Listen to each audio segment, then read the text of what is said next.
nanjye ndi uwawe. Turashimira Yesu wemeye kuza mu isi kugira ngo abantu bongere babone ubuzima. Yemeye kuza arabambwa, yemeye kuvuka, yemera kubabazwa, yemera kugira agahinda. Imibabaro iraza arayakira, baramusuzugura mu isi arabyakira arabyemera.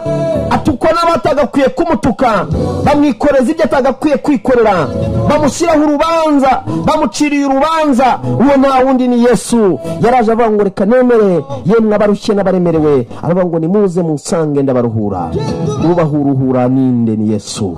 Haleluya. Yesu ni muzima, Yesu yaratsinze, Yesu afite byose mu biganza bye.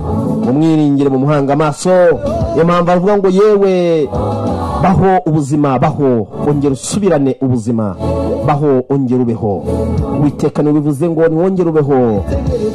Umva aranyitegereza, urukundo ruramusanga aravuga ngo komera kandi komeza intambwe zawe, wigime inyuma, komeza imbere witinya, ndi kumwe nawe. Haleluya.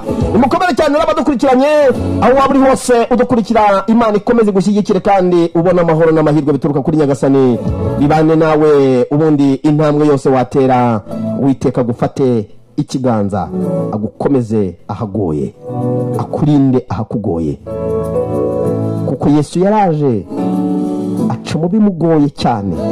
Benshi baramwihakanye Yesu, baramwihakana neza. Nagiye mbona iyo nsoma Bibiliya hari amagambo menshi cyane ndeba, ngeze kureba aho Yesu yaragiye gusengana n'abigishwa be ari mu mubabaro. Ugiye harimo asengana umubabaro mwinshi, bo barasinzira. Arangije aragaruka aravuga ngo koko munaniwe no kwihangana, mwasinziriye. Ubu abantu basinziriye ni benshi, abantu basinziriye mu buryo bw'umwuka ni benshi, kubera ibibazo bafite, kubera intambara bahura nazo. Turasinziriye benshi mu buryo bw'umwuka, abantu barasinziriye.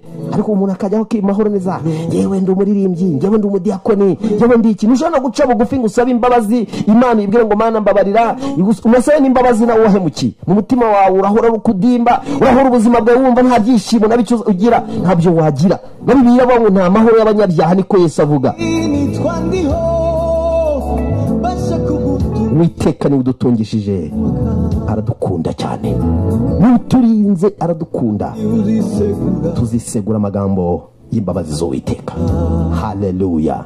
Iyi ni mbona ibatuye mwese bagera ku mutima, kandi Uwiteka akomeza abashyigikira aho muri hose. Mukobere aho muri hose, Imana ikomeza ibane n'imitima yanyu mwese abadukurikirana mu buryo bwagutse. Ndi Jean Chrysostome Habanabakize, avuga ngo nitwa ndiho.